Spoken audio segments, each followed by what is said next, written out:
DigiYoo in review episode number 10. Well, LA sports fans, do you want the bad news or the bad news first? I think we can all agree it's the weirdest fact in sports history that Los Angeles doesn't actually have an NFL football team at the moment. And it would look like we were actually close to getting one this year. LA City Council had approved the building of a stadium downtown across the road from the Staples Center because we believe that if you build it, they will come. But we're not going to build it anymore because AEG, the entertainment moguls behind the stadium, have backed out of the deal, claiming that it's not economically viable.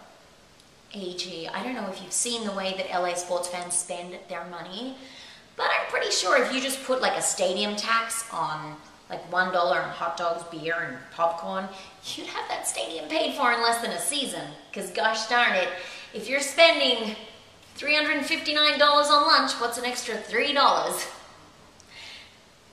All I have to say is, there's one man that I think might be able to help us here. Help us, Magic Johnson. You're our only hope. And this is Hollywood after all. Why not create a reality TV show? The NFL's next big team or America's next big football team. Now we just got to get Martin Lithgow and Magic Johnson in a room together. Does anyone have Martin or Magic's cell phone? I'll make a call. And now for some gaming news. It would appear that the former VP of GameStop, Frank Oliveira, has been playing his own little video game for a while now, unbeknownst to his company.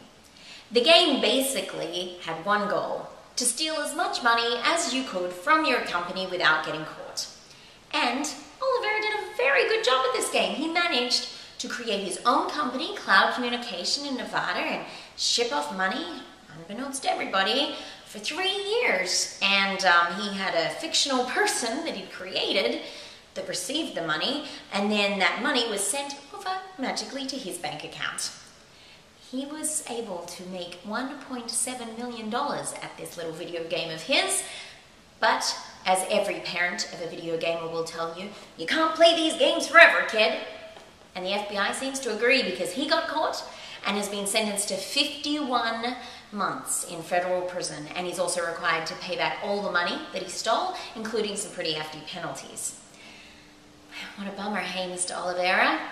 Let me guess, your lawyer is claiming that you were influenced by video games such as Grand Theft Auto. And now, for our second edition of What You Talking About, White House? Where I basically take a kooky political term and explain it in a way that you, me, and the average Joe can understand. Today's term is the word filibuster.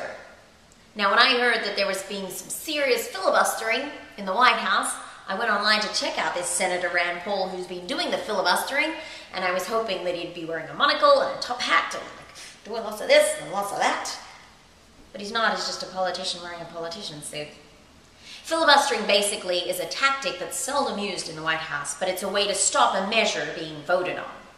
Now, Senator Rand Paul is trying to stop a measure for John Brennan to be elected as the director of the CIA. John Brennan used to be the deputy secretary, no, he used to be, let me get this right, the Deputy National Security Advisor, that's a mouthful, to Obama. And he's been behind some pretty questionable things, including the use of drones to assassinate US citizens on US soil that are suspected of terrorism without a trial. It hasn't happened yet, but they're pushing for it. That's one of John Brennan's great ideas. So, Senator Rand Paul was trying to filibuster this move. So what he did was stand up at the White House in session and talk and talk and talk and talk and talk and talk for hours and hours and hours so that they couldn't put forward the measure to vote on it. Let's see how I can explain this in a way that you and I would get it. Imagine this. You've been dating someone for a while and you're at dinner with them and you know that they want to have the talk about where this is going and the future together, and you're really not ready to have that talk, so you talk about the weather and the food and how great their hair looks and how's their mom been and oh, I had the great day at work, and you keep talking about anything and everything and anything you can think of to stop them from bringing up the conversation. You were filibustering, you big filibuster. Well, unfortunately, would seem that the senator's filibustering didn't quite work and he still had to have the talk, and John Brennan was put forward as the CIA director, and he has been approved for the position. So it would seem US citizens who are thinking about terrorist behavior, not even filibustering can save you now. Okay, now that that's been explained, I think that's all we have time for here at DigiYoo in Review. Thank you so much for joining us. We'll be back next week for more insightful and hilarious stories. Until then, check out DigiYoo in Review for technology, life,